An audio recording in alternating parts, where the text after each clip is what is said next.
Thanks very much to all of you for being with us all day today. We're nearing the end of this summit, and I can't think of a better way to do it than to be in the presence of people who've used AI to create. You know, we've talked about policy, we've talked about the dilemmas, now we're talking about creativity. And may I first acknowledge Nandita Das and Prasoon Joshi. A big round of applause. They've joined us in the room. So we are in the presence of true greatness, and you're going to hear from them in just a short while. But Nandita and Prasoon, with your permission, I'm going to sort of set the foundation for the conversation that's coming up in just a few minutes. From two people here, who've been part of something very special here in the national capital yesterday. And I was so happy to hear about this. There was an AI film festival in the national capital yesterday. I can't wait to go and see what some of them made. What you saw on your screen right now, Anhad and Chandan and Bharat, what an amazing film. Congratulations to you guys. Truly, truly amazing to see something like that. The truth is, we are only going to see more of that. Vivek, you're like neck deep in this now, because you're credited, as I've just read, with making a full Bollywood film entirely using AI. And Hardeep is the man behind the film festival that happened, in Delhi. And he's been trying very hard. He's faced challenges. Bollywood first sneered at him, and now they're breaking down his door, trying to be part of the festival. I'm going to start with you, Vivek. How difficult is it to make a film with AI right now? So I'll correct you a little bit. The entire film is not made on AI. I am a traditional filmmaker. I've been doing this for 20 years. So the attempt also was to see where the AI can fill the gaps, which is where we did most of the visuals, where the film has multiple songs which are sung by singers.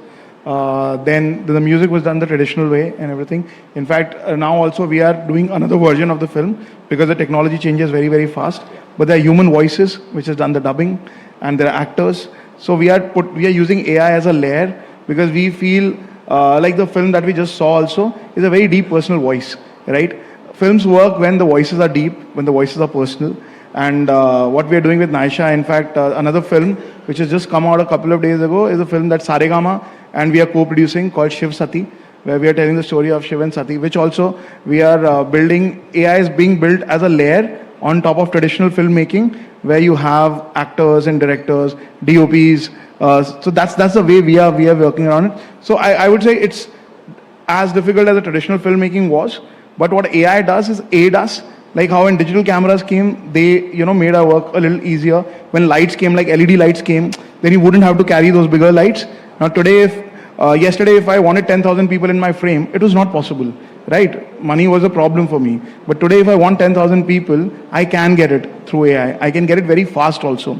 Like traditionally, if you wanted to do it in CG, you could get it, but it'll take time. So now it saves time and it saves money also.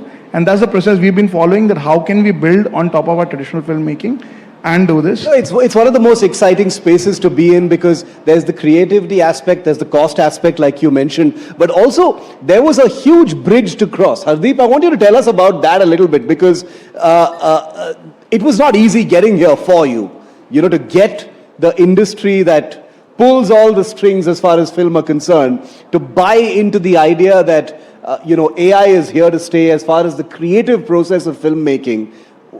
How difficult was it to convince the people that matter? I don't think we had to convince anyone per se. I think we just had to tell a story, and the people who were open enough, people who wanted to actually adapt to the new technologies, people who wanted the film industry to progress, they were able to, I think they just got convinced automatically. And I think that's the beauty of doing something novel, that I think that people, when they see the right intentions behind what you're doing, they'll always come by and support you because they know you're doing it for a good cause. I think a common misconception is that AI is only going to kill jobs. Yeah, video gen, but I think the best people know that it's going to create a bunch of new jobs. There's so many fields that are already starting to open, like creative technologist, creative director of AI films, and I'm sure Vivek knows that as well. He's been in the industry, and yeah, I think it's been very inspiring to see. So not that hard. I think we just had to do what we really were passionate about, and the right doors were opened. One of the amazing things about the film that you just saw, Anhad, is that I can bet that every single person in this room, every single person in this hall right now has used generative AI to create an image. Everyone here in this room has done it at some point in the last year or so. Maybe a smaller number of you have made a video using, or a video clip using generative AI. Just as a tiny experiment, because what you saw was mind-blowing. That's like a short film that was made. Purely as an experiment, I asked my team, I gave them literally 15 minutes. And I said, take some pictures of me that you find on the internet and just create like a small little clip. And let's see what you can throw together in 15, 20 minutes. I just want to play that out for you. I want to warn you guys, this was made in like 10 minutes with a few prompts, and I said nothing else to my team. This is what they came up with. Shiv, Aroor, NDTV.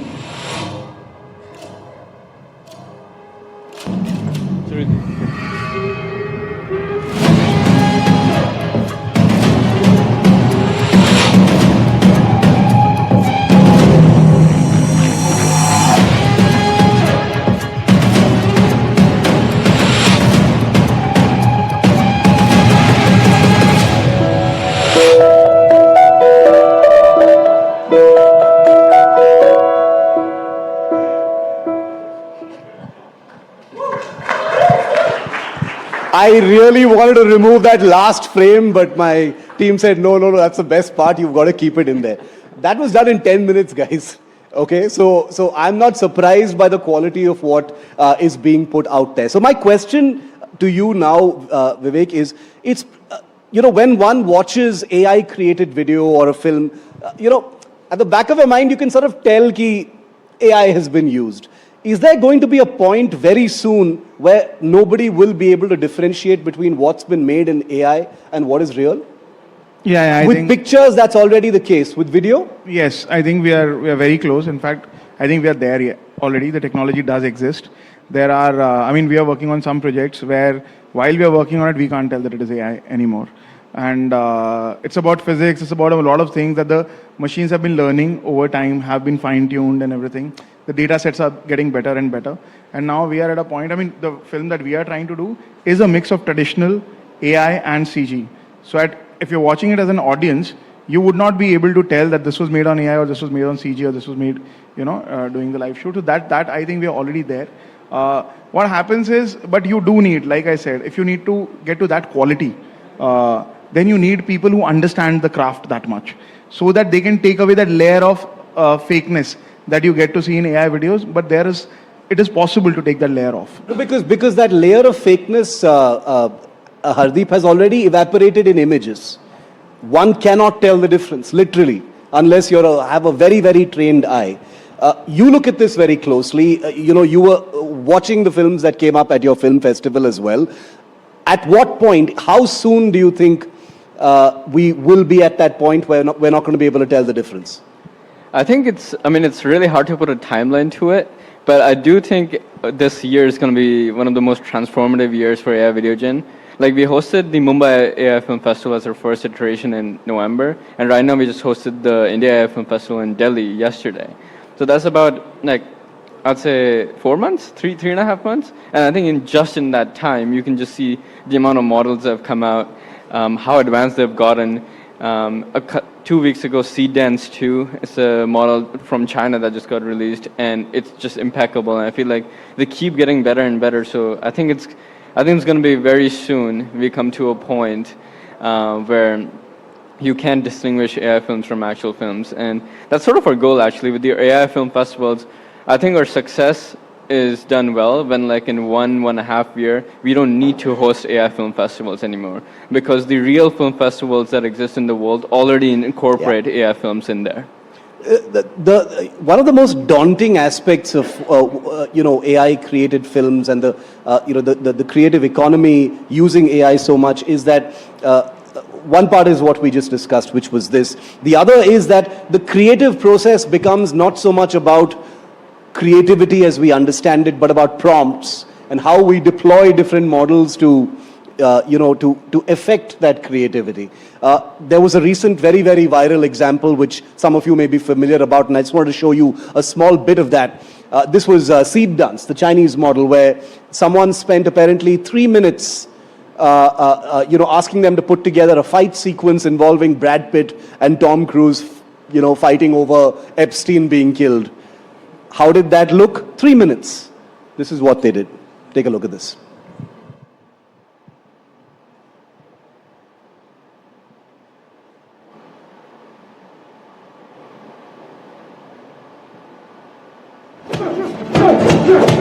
You killed Jeffrey Epstein, you animal! He was a good man! He knew too much about our Russia operations. He had to die, and now you die too. Epstein was the key to our evil Russian operations, but no one will ever know, because the truth dies here. And the crazy thing about this clip is that there were no prompts for the script. It was a single prompt saying, a fight sequence between Tom Cruise and Brad Pitt over one of them having killed Epstein. The dialogue was generated, the voice was masked, the expressions, every aspect of it, the fight choreography, the whole thing was thrown up by this model in a few minutes. That's a great scene, right? That's a great scene. Again, one can tell, of course, that it's a little bit of AI, because when you zoom in at the tight shots, you can tell it is. But there's going to be a point where this doesn't happen. How do the creative people feel about all of this? As far as... to you first. Yeah, so I think I've seen it.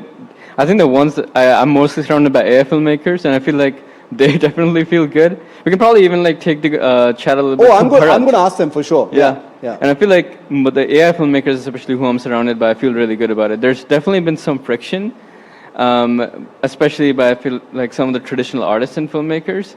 And I really hope I think folks start adapting in a good way to actually empower their craft, because I think the common misconception again is I think AI is just going to kill the craft and the beauty of art, but I think in my opinion, I think it's going to raise the standard of what good art looks like, because the best people will benefit from it.